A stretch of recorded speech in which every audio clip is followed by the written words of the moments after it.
La salud en salud, dinero y amor. Por 88.9 Noticias. Gracias por acompañarnos. Y amigos, les hemos platicado en este espacio de Actinver y el reto que viene. Así que el día de hoy les vamos a dar más detalles y para ello nos da muchísimo gusto saludar al director regional de banca privada de Actinver, Roberto Morales. Muy buenas noches, Roberto. Qué gusto saludarte. Hola, muy buenas noches. ¿Cómo están? Me da igual mucho gusto saludarla. Gracias, Roberto. Oye, platícanos, ¿cuándo empieza el reto Actinver y de qué se trata? Pues el reto realmente ya empezó. Arrancó la semana pasada en la parte de preinscripción, que bueno, no es otra cosa más que 2 semanas con un descuento especial de 20% en la cuota de inscripción para quienes lo hagan hasta el siguiente domingo, ¿no? Y bueno, después vamos a estar en la etapa de aprendizaje, que creo que es lo más bonito que tiene el reto, ¿no? Una vez que tú te inscribes, pues tienes la oportunidad de disfrutar de una gran oferta educativa, ¿no? Con conferencias, cursos en línea, talleres, etcétera, etcétera, ¿no? Y bueno, y obviamente el simulador de la bolsa, en donde tú puedes comprar y vender a tiempo real, a precios reales, y bueno, pues esto es evidentemente muy divertido. Roberto, muchas gracias. Te saluda Claudia Villegas. Gracias por hacernos partícipes del reto Actinver. Cuéntanos, por favor, ¿por qué tenemos que participar? Ya sabemos que aprendes, compites y ganas, pero además, ¿por qué tenemos que estar aquí participando? ¿Por qué mejora nuestra educación financiera, Roberto? La primera es la oportunidad de aprendizaje, ¿no? Es una experiencia financiera que es muy, muy interesante. Una vez que te inscribes, tienes acceso a talleres, a cursos en línea, a conferencias. Esto tiene un valor enorme. Y además, una vez que te inscribes, se abre el simulador.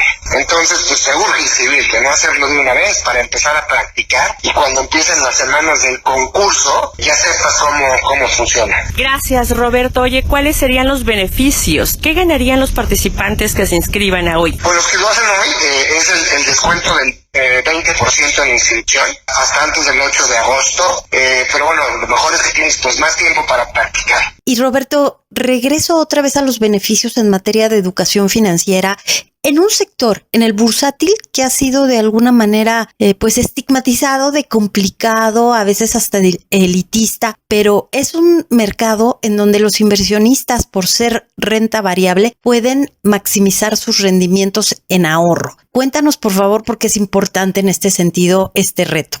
Eso es algo bien importante, qué bueno que lo preguntas. Todos los movimientos que nosotros vemos en las acciones corresponden a algo que está sucediendo. Entonces, el hecho de entrar al reto y empezar a aprender te va a permitir abrirte ese panorama y darte cuenta justo de eso. La bolsa es para todos. Hay países en donde porcentajes muy, muy, muy grandes de la población invierten en bolsa y bueno, imaginemos qué pasa con esos países, pues obviamente son los que tienen las economías más robustas y son los países pues más desarrollados. Pues eso nos encantaría que pudiera suceder en México, pero esto no va a suceder si no empezamos desde ahora a cambiarle, sobre todo a nuestros jóvenes, el tema de la cultura financiera, ¿no? Y qué mejor empezar a aprender cómo funciona para después convertirnos y pasar de ser ahorradores, que de esos hay muchos en México, a inversionistas, y de esos hay pocos. Gracias, Roberto. Oye, ¿cuáles serían los talleres que estarían dándose en este reto Actinver? Hay varios tipos de talleres, ¿no? Que van desde cómo invertir en una acción, qué es una acción, cómo ser un buen inversionista,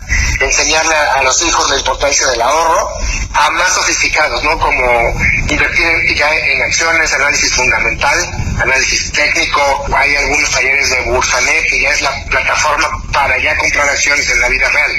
Y bueno, además hay muchísimos talleres y también hay conferencias. Todavía hay tiempo para empezar a practicar, a aprender y ganar, ¿no? Ahí se pueden llevar, por si todo esto fuera poco, la gente puede ganar en primer lugar hasta 500,000 pesos y semanalmente hay premios, ¿no? Entonces, además de todo el aprendizaje, puedes llevarte también un premio económico. Y por favor, compártenos la página en donde se pueden inscribir. Claro que sí, es www.retoactinver.com. Muchas gracias, Roberto Morales, director regional de Banca Privada de Actinver. Gracias por traernos esta información. Como cada año vamos a estar muy al pendiente, lo vamos a promover en redes sociales, a invitar a nuestra audiencia. Gracias por esta información, Roberto. Seguimos aquí en Salud, Dinero y Amor y nos da muchísimo gusto saludar vía telefónica a Cristina Rosas. Ella es internacionalista, autora de varios libros y ha intervenido en tratados comerciales. Cristina, muy buenas noches, qué gusto saludarte. ¿Qué tal, María Elena? Buenas noches, Claudia. Como siempre, un placer estar con ustedes. Muchas gracias. Y en estos momentos, temas que se ponen en la mesa entre Estados Unidos y México, ¿cuál sería tu balance en estos momentos? ¿Qué temas son los que preocuparían o deberían de preocupar en territorio nacional como país? Muy bien, claro, con gusto. Hay 3 temas torales en la agenda bilateral México-Estados Unidos, que son comercio, seguridad y migración. Hablando, por ejemplo, del tema migratorio, pues sabemos que se están incrementando las deportaciones por parte de la administración Biden. Por el lado comercial, pues ya cumplimos un año de la entrada en vigor del TEMEC y el TEMEC ha probado ser un instrumento que ha generado muchísimas tensiones entre México y Estados Unidos, también entre Canadá y Estados Unidos, porque hay muchas demandas de parte de Canadá contra Estados Unidos y viceversa alrededor de disposiciones del TEMEC por los productos lácteos, por el tema de la madera, en fin. Pero en el caso nuestro, México-Estados Unidos, tenemos ya 2 demandas por cuestiones de violaciones a derechos sindicales en fábricas, en plantas de México, incluida una planta de General Motors. Por el lado de la agenda de seguridad, sabemos que México ha privilegiado bajo el gobierno de López Obrador esta idea de favorecer programas sociales, pero de reducir lo que sería la cooperación dura en materia de seguridad. Y aparte de estas tensiones, se sumó otra más, Cuba. Cuba se sumó a las tensiones y ahora, pues, con la situación de deterioro que hemos visto en la isla, la respuesta del gobierno mexicano ha sido, y lo vimos en la voz del canciller mexicano Marcelo Ebrard, de condenar el intervencionismo de Estados Unidos. O sea, México ha chocado de manera frontal con la administración Biden por el tema Cuba y ahora la actitud del gobierno de López Obrador es chocar frontalmente con Biden por el tema Cuba. Cristina Rosas, internacionalista. Buenas noches, te saluda Claudia Villegas. Cristina, en medio de todo esto que nos platicas respecto a la relación con el gobierno de Joe Biden, ¿consideras que hay todavía oportunidad de que se continúe con el donativo de vacunas? Sí va a ser necesario y de hecho había algunos acuerdos entre México y Estados Unidos. Por supuesto, Biden tenía un objetivo de vacunar a cuanta persona se pudiera, pero tiene vacunas que si no se emplean, literalmente se van a echar a perder. Entonces Biden ha ofrecido vacunas a México, a Argentina y a otros países latinoamericanos que lo estamos pasando muy mal con la variante Delta y otras que vienen. Y bueno, también hemos escuchado que los laboratorios, tanto Pfizer como AstraZeneca, ya nos están hablando de una tercera dosis para las vacunas que parecía que eran de solo 2 dosis. Pero el tema de abastecer las vacunas, seguimos teniendo problemas con este tema. La vacunación ha progresado en México de manera lenta y para Estados Unidos se está convirtiendo en un problema de seguridad porque también hay una fuerte presión económica en Estados Unidos para reanudar actividades y no se puede abrir la frontera a pesar de todas las presiones de aquel lado que enfrenta Biden para reactivar actividades económicas porque pues hay peligros de contagio. Gracias, Cristina. En este sentido, por ejemplo, ¿estás viendo preocupante estas nuevas aperturas y además los problemas que está teniendo Estados Unidos con Canadá y que pueden afectar en la economía mexicana? Sí se ven muchos problemas porque, a ver, Canadá dijo que ya iba a abrir en agosto a viajes no esenciales, pero claro, hay que cubrir ciertos criterios de vacunación, demostrar que se está inmunizado. También está el otro tema de las vacunas, o sea, si por ejemplo a una persona que quiere viajar a Canadá la inmunizaron con una vacuna china o con la vacuna Sputnik, eso es como si no la hubieran inmunizado, ¿no? Entonces, esto es complicado, pero en la relación Canadá Estados Unidos está dando una tremenda atención por temas comerciales, pero aparte tenemos el tema Canadá-México. La relación Canadá-México, desde que se negoció el primer texto del TEMEC hace un par de años, estaba muy deteriorada porque se supone que México y Canadá iban a trabajar de manera coordinada en muchos temas a negociar frente a Estados Unidos, y al final México abandonó a Canadá, negoció con Estados Unidos, y aquella primera versión del TEMEC excluyó a Canadá. Y todos recordamos cuando Trump dijo: he concluido satisfactoriamente la negociación del tratado con México, y si Canadá se quiere unir a nosotros es bienvenido. Eso es una grosería mayor. Canadá obviamente estaba ofendido con Estados Unidos, pero más con México. Tenemos que hacer una operación cicatriz con Canadá. Es urgente hacerlo porque puede ser un aliado muy importante de México, y lamentablemente con Canadá tenemos tensiones por el tema minero, pero también sobre todo por el tema de las energías limpias, porque el gobierno de López Obrador decidió cancelar una serie de inversiones que ya estaban aprobadas, dio marcha atrás a estas licitaciones y afectó intereses canadienses. Cristina, ¿consideras importante que se realizara una reunión cara a cara, presidente de Estados Unidos y de México? ¿Qué tan importante sería en este momento, Cristina? Sería muy bueno. Ya tuvimos a la vicepresidenta Kamala Harris por acá, pero yo creo que es muy, muy importante tener una reunión cara a cara entre el presidente López Obrador y el presidente Joe Biden. Y urge también que llegue el nuevo embajador de Estados Unidos a México, porque está el tema de Ken Salazar, nuevo embajador en México. Entonces hay que acelerar eso. Yo sé que también hay un proceso lento, a veces tortuoso, cuando en Estados Unidos se nomina a personajes, pero esperemos que eso camine, porque no es bueno que la embajada de Estados Unidos esté acéfala en un momento tan difícil como el que enfrentan México y Estados Unidos. Cristina Rosas, internacionalista, doctora por la UNAM. Muchísimas gracias por esta entrevista para Salud, Dinero y Amor, Cristina. Muchas gracias, Claudia, María Elena, y pues saludos a Romina. Salud, dinero y amor. Las finanzas por 88.9 Noticias.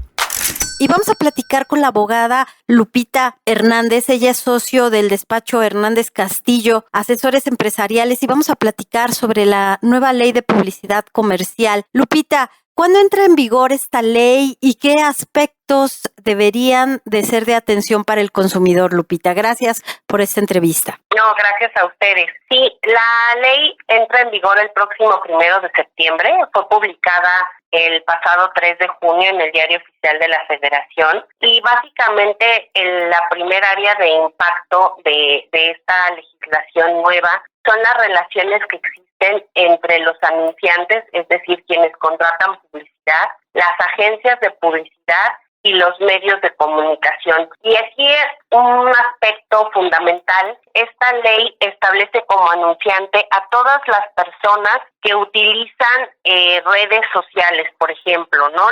La publicidad en Facebook, por ejemplo, está sujeta a este tipo de ley, y lo que mandata la misma es que a partir de ahora las agencias de publicidad, para contratar medios de comunicación por cuenta de un tercero anunciante, sea chico, mediano, grande, van a requerir un contrato de mandato. Anteriormente lo que sucedía es que las agencias compraban de manera directa estos tiempos con Google, con Facebook o con otro tipo de medios, y posteriormente revendían estos espacios a sus clientes. Con esta nueva ley, esta situación ya no es posible la reventa, ¿no? Trata de regular precisamente que esta tercerización ya no se dé, y el anunciante tiene que facturar de manera directa los servicios, solicitarle esta facturación al medio de comunicación, lo cual significa un cambio pues sustancial en relación con las prácticas que se llevaban hasta ahora en el mercado, ¿no? Muy buenas noches, te saluda María Elena Vega. ¿Cuál será el impacto para el sector empresarial y para los usuarios? Pues para el sector empresarial implica una redefinición de sus relaciones con sus agencias publicitarias. Tienen que celebrar estos contratos de mandato y las agencias van a tener que reportarle a los medios de comunicación quién es el cliente directo y a su vez tanto el medio como la agencia van a tener que emitir cierta información hacia el anunciante sobre los resultados de la publicidad. También se intenta evitar los conflictos de interés entre las agencias de publicidad y los medios de comunicación. Básicamente, esta ley prohíbe lo que es la tercerización y los conflictos de interés, y las sanciones son muy importantes porque pueden ir desde el 2% hasta el 4% de las ventas, tanto de los anunciantes como de los medios y de las agencias. Lupita Hernández, socia fundadora de Hernández Castillo, asesores empresariales. Esta ley que inicia con una iniciativa que se presenta en el Senado de la República en mayo pasado, ¿abona a la transparencia, a las buenas prácticas, Lupita, o está de alguna forma involucrando aspectos comerciales privados? ¿Podría proceder un amparo o alguna manera de recurso de suspensión, Lupita?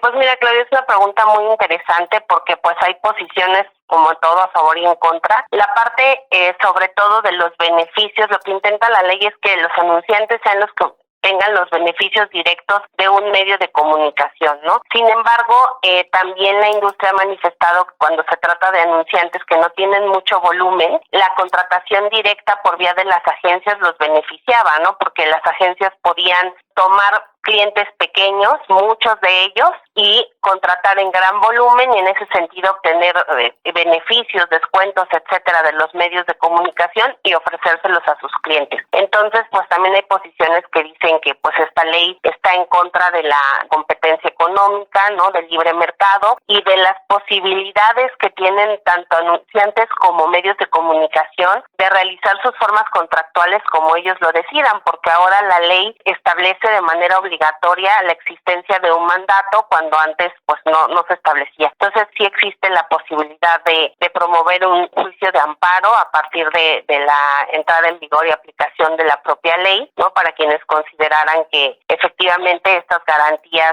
de libre competencia y concurrencia pues se están viendo afectadas por la misma disposición. Pita, vamos a seguir muy de cerca esta nueva ley que entra en vigor el 1 de septiembre. Gracias por esta plática, por esta explicación.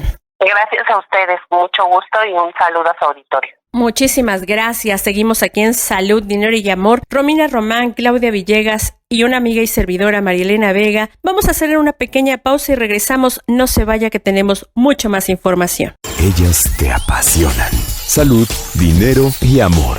Por 88.